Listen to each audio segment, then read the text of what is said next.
biggest thing with me coming from the city, and I had never been on a farm until I met Norm, so I was just as ignorant as anybody else. But when I first got married, everyone was like, oh, how is Barbara ever going to survive out there?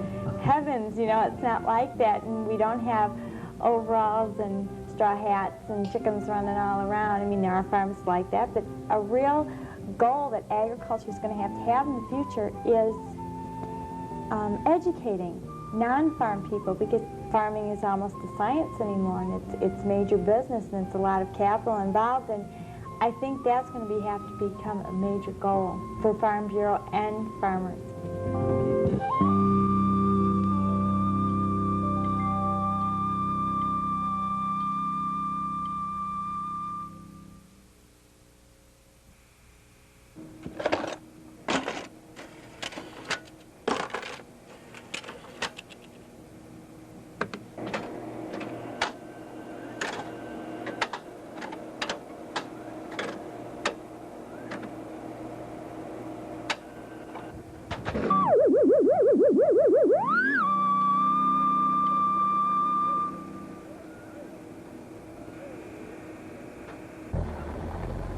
When I graduated from high school, to be honest with you, I didn't think I wanted to farm. I wasn't impressed as a youngster with growing up on the farm. I went to college for a year at Eastern Illinois University, and worked, came back on weekends and helped Dad on the farm. And that year, I can't tell you why, but I really became interested in the farm. I do help with the marketing. Steve and I always sit down and talk about the prices of corn, and if we think it's a good price, and we always come to a decision before we agree, you know, before we decide to sell, and we do marketing together most of the time. Well, I think the biggest misconception is people that aren't acquainted with the farm still picture the farm as a 240-acre unit that's got 25 beef cows and 25 sows that they farrow a couple of times a year. They've got a barn lot full of chickens. They've got 2 horses. They drive a 1968 Chevrolet pickup truck, and they've got a 1972 Oldsmobile that they've got parked in their garage. Their biggest activities are ice cream socials and church on Sunday. And that's not the farm. Okay, let's go to get it. They don't realize that we've got a combine sitting out there over $100,000. They don't realize what we have to put into farming. They just have a 9-to-5 job. But they don't realize what we have to do, what the money we have to put in, the hours we put in. They don't realize that. To start out farming, it was more of a part-time deal. I, had to work off the farm and then farm too. And I won't say I didn't like it, but that's not what I want. I want to farm. And if Bradley or Rebecca, for some reason, would want to come back to the farm, or their family would like to come back to the farm, well, then I guess that goal would be to have a viable farm for them, too. I'd like to see the operation continue to grow. Well, we're going to do something different. I keep balling up. I think the beans are dry enough, but the ground's wet enough that they keep pushing dirt up ahead of the header. Just different, or just going to have to live with it? I think we're just going to have to wait and let the ground dry a little bit for today. I think we'll have to put it off till tomorrow.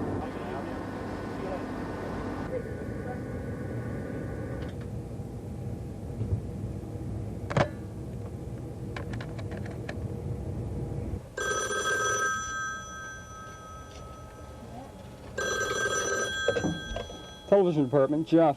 Yeah, I just finished the Wetzels. Who's next? Oh, great. I tell you what, let's go with the Larsons. I'm going to have to block them out, and I'll figure out a time and get back to you, all right? Okay. Okay, bye. I've been involved with the farming operation all my life. I went away to school and was away from it. And so I had an opportunity to leave the farm. Economically, I felt that it was a place that I could survive, go back to an area that I enjoyed, do some of the things that I really enjoyed doing. I would say that's probably some of the bigger reasons that I've enjoyed farming and why I am farming. It was just an alien world when I first came to the farm, but now I couldn't go back to the city. I go back to visit my parents, and I can't wait to get back in the country. I've taken a job with FS, so I really got to learn agriculture, chemicals, fertilizer, and I can hold my own in the partnership, and I really enjoy it. Seed beans that we've been growing, the FS235s that you had talked to me about did quite well. Oh, good. I enjoy what I do, but it takes a lot of time, and to be dedicated towards it, you have to spend time. We've worked hard to reduce risk. We've worked hard with a marketing program that reduces risk, and that, in my own mind, reduces stress.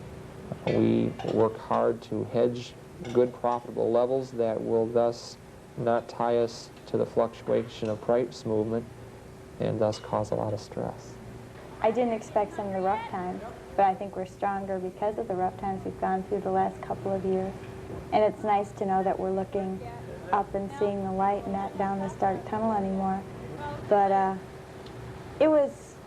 think we're at where I wanted to be now, but I didn't expect the bad times. We had set up some long-term goals, basically 5-year goals, and we have achieved those goals. So from a goal standpoint, I have achieved those. Getting to that point, there were routes that we took that I hadn't planned on, but I think we're better for them. Enjoying what you do and enjoying life is important too.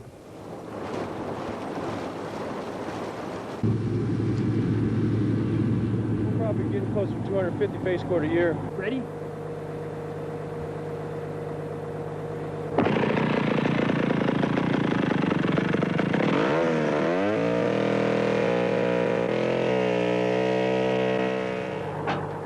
We farm for the basic reason that it's a lifestyle that we really like. We don't feel that farming can be considered an 8 to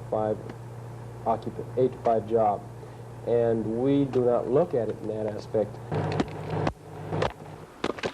Julie doesn't look at it, especially when I don't come up home until 6, 7, maybe 8 o'clock at night. I kind of get a bad look at times, but it's a lifestyle. Farming's a lifestyle that we really do like. And it's fun. It's something that we can do as a family where, you know, if David had gone into the Air Force or in another job, an 8 to 5 job, we couldn't be so much a part of his occupation, and that's where we were in there talking. It's important to, I feel we're in a partnership. This is a family thing, and how many other jobs can you be a family, work together, and make money all together as a family? Quote, make money, but, you know, being that together. Oh, the gate broke again, Julie, and I need your help to sort this pig out. I never understood why he'd get so mad at those hogs until he left me 3 days. When he went to Young Farmers to Washington, he left me in charge 3 days. And I was so mad at those hogs I could have shot him with a gun. And, you know, I'd get mad at him when he'd do that. But when he came back, I had a better appreciation for what he had to go through. I really feel for a farm wife to be supportive. She needs to really understand the farm as much as she can. And if financially she has to work off the farm, I still think she needs to make that effort to understand the farm as much as she can, to learn markets if her husband's in markets, to be supportive, because I think farming is a very stressful occupation. We feel our children are our biggest and most important crop that we raise on the farm. A lot of people ask you, what do you raise on your farm? Well, we'll say kind of jokingly, well, we raise children. We only have 2 right now. We don't know how many we'll have. But the children are our #1 priority in our lives, and that's where they should be. One of my goals in life is to be able to stay profitable enough within farming to be able to offer the opportunity to my sons or daughters, if they want it, to be able to be farmers in the future. These instructions at all. What, the tubs? Yeah, the tubs. Oh, just pick up 55 going south. It's about an hour down to Springfield, then on down to Litchfield. Then we pick up Route 4 here, drop down to 177 over to Mascoutah. I'm a market-oriented farmer, and I don't believe that,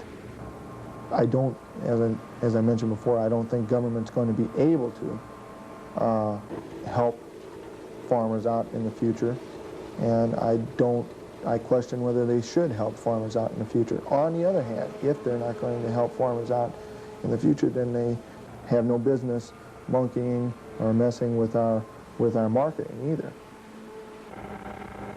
I think we're going to continue to see larger farms, but I don't think we're going to see the rate of expansion that we've seen in the 70s and the 60s. Those were golden years in farming, and Gail and I are a little bit more conservative on those lines, and I think it's going to take, instead of being bigger is better, which is a term that was used a lot, it's going to be better is better management and more efficient. I think it's a healthy atmosphere for children. Both of our kids seem to really appreciate it. One day I saw Christopher go out to he's our 2-year-old. He went out to the wheat field, and that was really his first crop that he discovered, you know. And I took a picture of him and entered in a contest. He was standing out in the middle of this wheat field, and he was just like he was checking all the heads to see how good the crop was. And he really didn't know that much about it, but they seemed to appreciate a lot more of maybe the miracles of nature, you know. Our little girl went out and packed herself a lunch one day and sat and watched baby pigs be born all afternoon, so she decided to just pack her lunch, and she was going to stay there till the last one. When you work and at the end of maybe 40 or 45 years, or when you're 45, 50 years old, whatever, you've got a son and daughter that might be interested in the farm, and it's, I don't know, a little bit different if you can work towards a common goal and involve the whole family later on as they get older in the farming operation, and you feel like you're building something for not just yourself, but for their future. Ooh, yucko. I don't know. Keep it in? Keep it in. Keep it Sure. in. Ooh, yucko? Sure, Yeah. keep it in. Who's Let's go to next? Brewster's.